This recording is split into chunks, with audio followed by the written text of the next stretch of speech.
নমস্কার। কথায় কথায় গল্প হোক চ্যানেলে আপনাদের সবাইকে স্বাগত। আজকে আমরা আপনাদের যে গল্প শোনাতে চলেছি সেটি হলো লর্ড হ্যালিফক্সের লেখা রাতের অতিথি। এখানে কথকের চরিত্রে রয়েছে শঙ্খশুভ্র। যে ব্যক্তি বাড়ি ভাড়া চাইতে গেছিলেন তার চরিত্রে রয়েছে বিক্কি।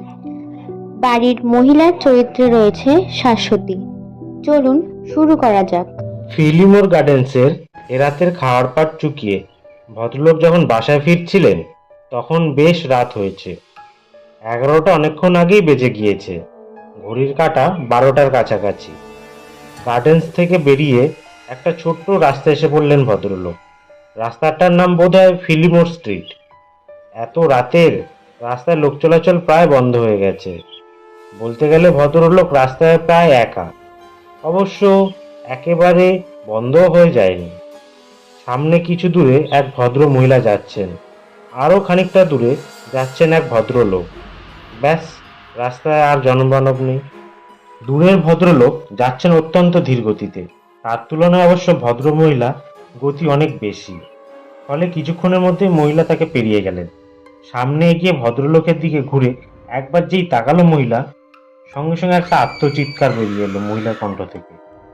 দারুণ আতঙ্কে চিৎকার করতে করতে তিনি মোড় পেরিয়ে ছুটতে ছুটতে পাশের একটা গলি পথে ঢুকে পড়লেন। ব্যাপারটা কি কি হলো ভদ্রমহিলা? উনি হঠাৎ ওরকম ভয় পেলেন কেন? সামনে ওই ধীরগামী লোকটিকে তো গুন্ডা বা বদমাশ বলে মনে হচ্ছে না। উনি তো এখনো আপন মনেই হেঁটে চলেছেন। তবে না, ব্যাপারটা বুঝবার চেষ্টা করতে হবে। পিছনের ভদ্রলোক গতি দ্রুততর করলেন। উনি যখন সামনের লোকটির কাছাকাছি এসে পড়েছেন তখন ওই লোকটি একটি বাড়ির সামনে এসে থেমেছেন। বোঝা যাচ্ছে এই বাড়িতেই তিনি যাবেন। পকেট থেকে চাবি বের করলেন ভদ্রলোক। তারপর দরজা খুলে ভিতরে ঢুকে গেলেন। ভিতরে ঢুকবার সময় রাস্তার গ্যাসের আলোর সামনে লোকটির মুখ দেখলেন পিছনের ভদ্রলোক। দেখে তিনি আঁতকে উঠলেন। এ কি জীবিত মানুষের মুখ? এ মুখ তো মৃত পাণ্ডুর মতো। ভদ্রমহিলা মিছিমিছি ভয় পায়নি। মধ্যরাতে নির্জন পথে এরকম একখানা মুখ দেখলে ভয় পাওয়াটা কিচ্ছু অন্যায় নয়। বাড়ির নম্বরটা দেখে নিলেন পিছনের ভদ্রলোক। তারপর একসময় ফিরে এলেন নিজের বাসায়। খাওয়া দাওয়া পার তো চুকেই গিয়েছে অনেক আগে, কাজেই সোজা বিছানায় আশ্রয় নিলেন। কিন্তু ঘুম হলো না। সারা রাত বিছানায় ছটফট করতে লাগলেন ভদ্রলোক। একবার এপাশ একবার ওপাশ। কানে বাজতে লাগলো ভদ্রমহিলার সেই আর্তনাদ। চোখের সামনে বারবার ভেসে উঠতে লাগলো সামনের ভদ্রলোকের মরার মতো ফ্যাকাশে মুখখানা। শেষ পর্যন্ত তিনি ঠিক করলেন কাল নিজের দরকারি কাজকর্মগুলো সব সেরে নিয়ে তারপর সোজা ওই বাড়িতে গিয়ে উঠবেন, খোঁজ খবর নেবেন। তা না হলে তার নিজের মনে শান্তি কিছুতেই আর ফিরবে না। পরের দিন যেই ভাবনা সেই কাজ। বাড়িখানা খুঁজে বের করতে ভদ্রলোকের কোনো কষ্টই হলো না। রাস্তার নাম আর বাড়ির নাম তো তার জানাই ছিল। বাড়ির সামনে এসে দেখলেন দরজার মাথায় একখানা ঘর ভাড়ার নোটিশ টাঙানো রয়েছে। এই নোটিশখানা তো কাল রাত্রে ছিল না। যাক, ভালোই হলো, বাড়িতে ঢোকার একটা ছুতো পেয়ে গেলাম। ভদ্রলোক নিজের মনে মনে খুশি হয়ে বিড়বিড় করে বলতে লাগলেন। তারপর ভদ্রলোক দরজার বেল টিপলেন। একটু পরেই একজন বয়স্ক মহিলা দরজা খুলে দিলেন। মহিলার চোখে মুখে উত্তেজনার ছাপ। জিজ্ঞাসু দৃষ্টিতে তিনি ভদ্রলোকের দিকে তাকালেন। তারপর ভদ্রলোক বলতে লাগলেন, বাড়ি ভাড়ার নোটিশ দেখে খোঁজ খবর নিতে এলাম। হ্যাঁ, আমার বাড়ির কয়েকখানা ঘর ভাড়া দেওয়া হবে।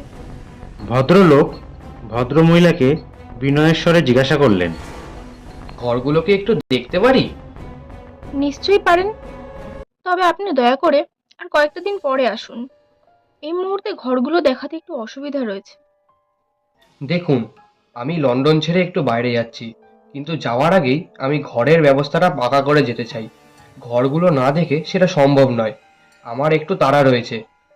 এখন ঘর না দেখতে পারলে আমাকে হয়তো বাড়ি ভাড়ার পরিকল্পনাটাই ত্যাগ করতে হবে। ভদ্রমহিলা নাচার ভাবে বললেন। বেশ, আসুন তবে। ভদ্রমহিলা ভদ্রলোককে উপরের তলায় নিয়ে গেলেন। দেখলেন কয়েকখানা চমৎকার চমৎকার সাজানো গোছানো ঘর রয়েছে। সুন্দর সুন্দর জিনিস রয়েছে ঘরগুলোর মধ্যে। আসলে এসব জিনিস দিয়ে যে ঘর সাজায় সে জানে কি করে জীবনযাত্রার মানকে স্বচ্ছন্দময় করে তুলতে হয়। ভদ্রলোক প্রশংসার সুরে বললেন, বাহ, চমৎকার! ঘরগুলো তো আমার খুব পছন্দ হয়েছে। বেশ আরামেই থাকতে পারবো এখানে। কিন্তু এই সব জিনিসপত্র কার? এই ঘরে যিনি ছিলেন তারই জিনিসপত্র এসব। তিনি এখন কোথায়? ভদ্রমহিলা প্রথমটাই প্রশ্নের কোনো উত্তর না দিয়ে এড়িয়ে গেলেন। গত রাতের ঘটনা এবং বাড়িয়ালি এড়িয়ে যাওয়া ভাবভঙ্গি দেখে ভদ্রলোকের মনে কেমন একটা অস্বস্তিকর সন্দেহ দানা বেঁধে উঠল।